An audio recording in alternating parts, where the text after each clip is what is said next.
All right, guys, today we're going to be installing some Bistro lights in my front yard. And I've created this little area as a courtyard walking up to the front of my house. And it's just not very cozy. It's been about a year since I've had it.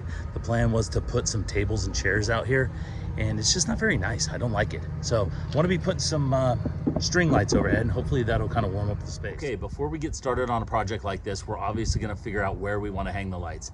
For me, I've already chose the location. It's going to be my front courtyard area. Okay, so now that we've settled on where we're going to hang our lights, now we got to think about what we want them to look like. There's a bunch of different design patterns that we could be hanging these in. There's an X pattern that's really popular. There's a V pattern. Some people like the W pattern.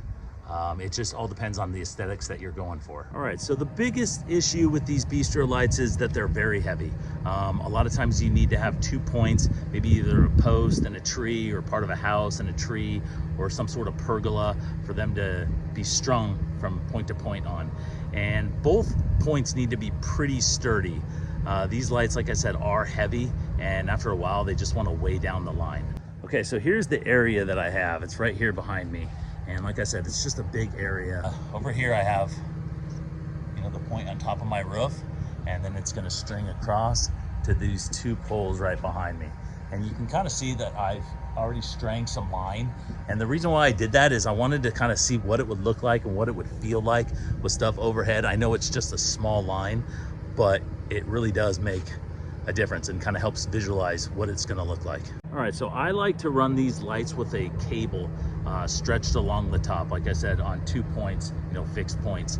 I just got some cheap little cable from Harbor Freight, but it makes all the difference when you take that cable and you stretch it nice and tight, and it gives something for the cafe lights to attach to and pull nice and tight too. Also, I wasn't sure if I was going to do just the 2 lines straight across, or if I was going to do an X pattern. And I've got a lot of straight lines out here, and I didn't want to get it too craziness with, a bunch of X's or a bunch of W's and that sort of thing. So I just opted for 2 straight lines. All right, so here's the lights that I ordered. I just literally ordered these on Amazon. They're the LED kinds, and these are, I believe, 50 foot. They come in 25 foot. Runs. They come in 50-foot runs, 75, 100, 200. And these are the LED ones that are with the plastic bulbs. And I like these a little bit more. They're just a little bit lighter than the other ones.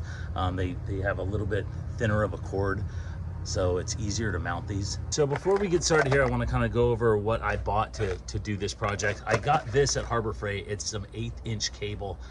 It's 100 foot, and these runs are only 50 foot, so that's what matches my lights. I got the 50-foot lights, but I got 100 foot worth of cable, and I'm going to use this on one of the sides, and I bought a whole other roll for the other side. You definitely don't want to skimp on this stuff. You're going to need it extra long. As you'll see, we're going to pull it nice and tight, and you just need some extra. 75 foot would probably work for a 50-foot run, but this was $8.99 at Harbor Freight, so I just bought 2 of these. Okay, the second thing you're definitely going to need is one of these. This is from Home Depot. It's a turnbuckle, and this is what's going to keep your line nice and tight. So you're going to see that we're going to pull on the cord very, very tight, and it'll be attached to this. And then at the very end, we're going to turn this, and this is actually going to tighten the cable.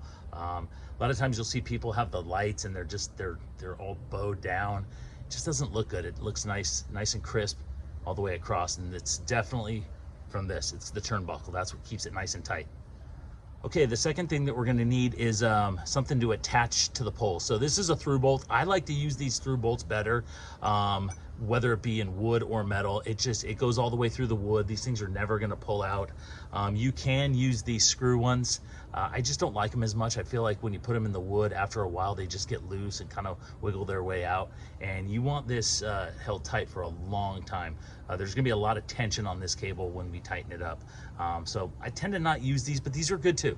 But I definitely recommend the through bolts, especially if you're going in through metal, even in through some fascia board. Definitely a through bolt.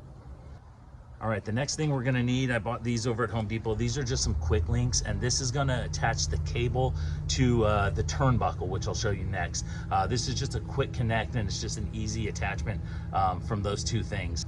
The last thing that we're gonna wanna use is these little clips right here, and this is what's actually gonna hold that cable together. All right, so here's another look at what we're going to use for this project. We got the turnbuckles, we got the eye bolts, the through eye bolts. We've got some easy connections here, and we've got the little wire rope clips. We've got the 100-foot of this Harbor Freight cable. Like I said, I think this was $9. These were $3, maybe $1, $3, maybe another $3 over here. All right, so all in all in this project, I think we're gonna be looking at maybe $150. It's gonna be well worth it. All right, let's get started.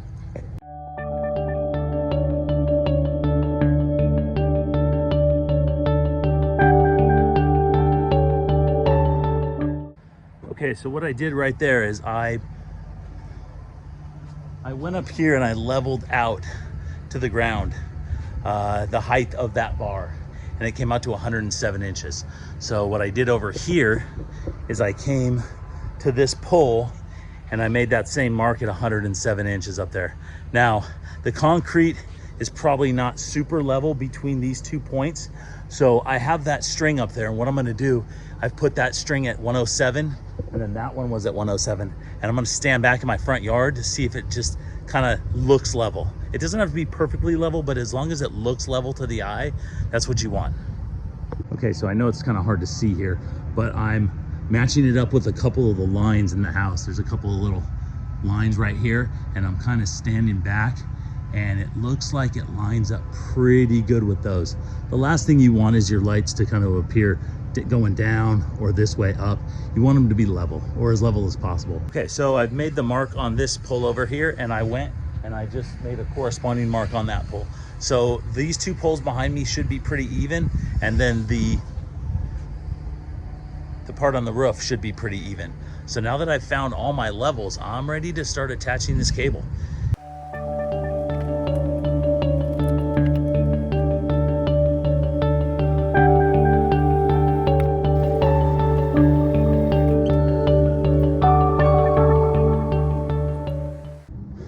Okay, so I put my anchor point here, and that just represents what I just drilled up top on my posts. So all we're trying to do at this point, this is our first anchor point, is we're trying to just attach the cable to this.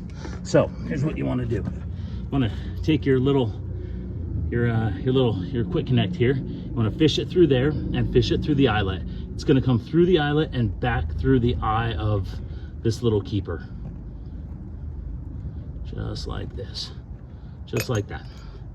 And now these bolts down here, the keeper's got 2 little bolts, and you just want to tighten them up. You definitely want to get a ratchet for this. Don't want to use a combination wrench. Don't want to use a drill with that connection on it. Just a nice little ratchet.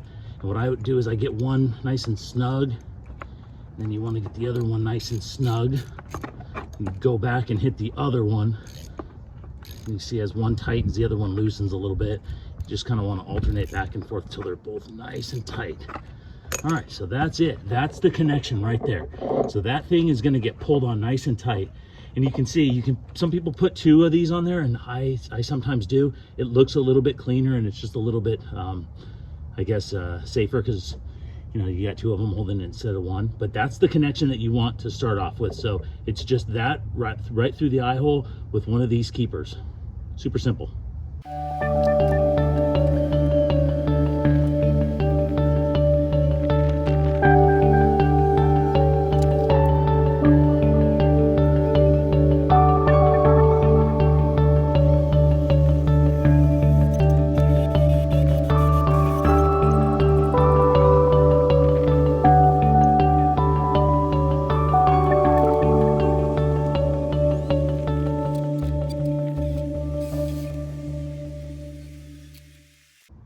All right, guys, as you can see, I drilled this eye bolt through my support metal here, and that's what's gonna, hold this eye bolt in. And then I just put this little quick connect on here, and I'll screw that up.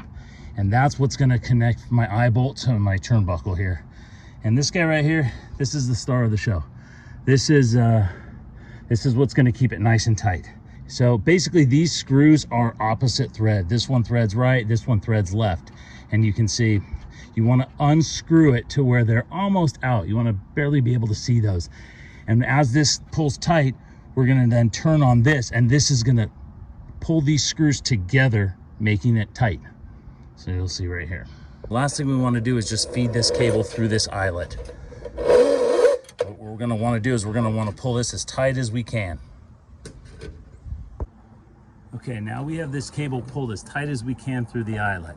Okay, so this is me up on top of the ladder. You can see this is pulled all the way from that other point over here. So I'm gonna pull it nice and tight.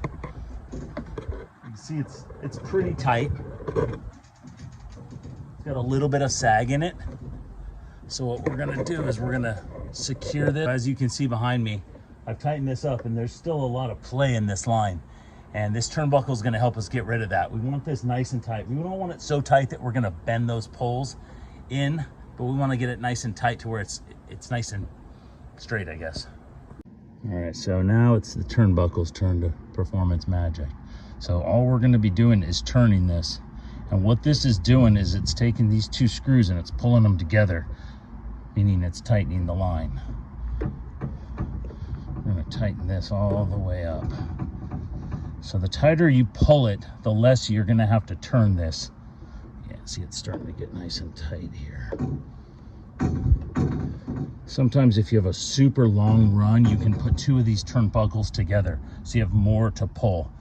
This isn't that long a run, 50 foot. I'm gonna tighten this all the way down. All right, so now that the camera's turned around and the turnbuckle's nice and tight, you can see this is nice and taut up there. It's not super tight, but there's not much play in it.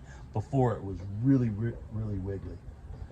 That looks good. So now that this line is pulled tight, it's time to start hanging our lights. So I've unboxed them here, and what I'm gonna do is I'm gonna kind of temporarily just put them up just so they're not laying all over the ground, and then I'm gonna go attach them real tight to the wire, and I'll show you how to do that.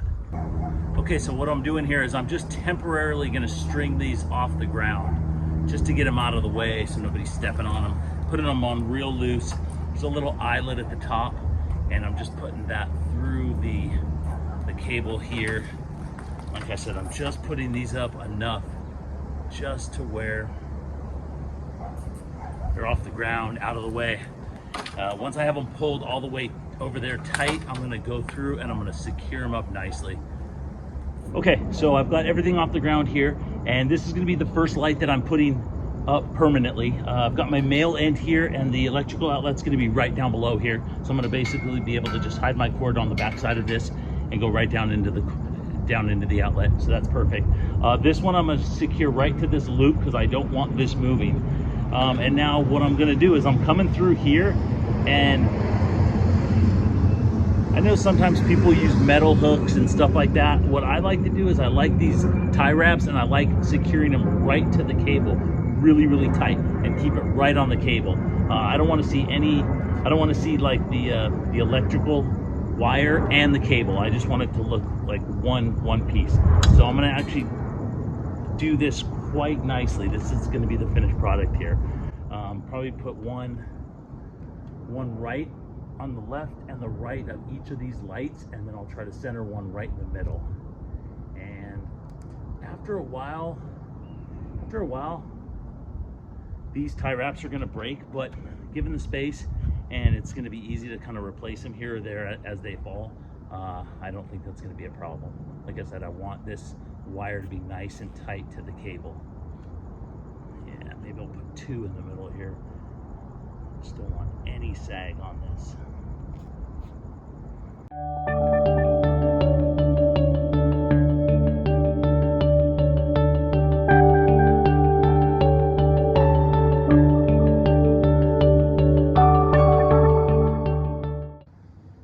So here's how I ended this. Now I only had about 2 feet left. I think I ordered a 50-foot line, and this was about 48 foot. So you can see I double knotted that like I said I was going to, and then I tried to pinch most of the extra right behind there.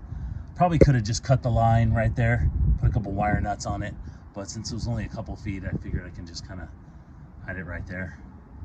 So it looks great. Okay, just got the lights up, and the first impression is they look freaking awesome. Let's take a look. Okay, so I just turned the lights on. It's about getting dark here. It was about a 5-hour job, give or take, maybe about a half an hour or so. It looks awesome. It looks so good. So not only is it warming up the space, but it just gives that sense of something's over your head. It just feels a little bit cozier. So let's take a look. looks great. I still got my cords dangling over here, so I have to plug that in and figure all that electrical out. But for the most part, oh yeah, it looks awesome.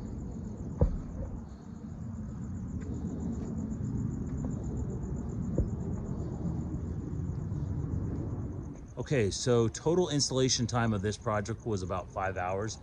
I'm hoping I've inspired you guys to maybe tackle something like this on your own.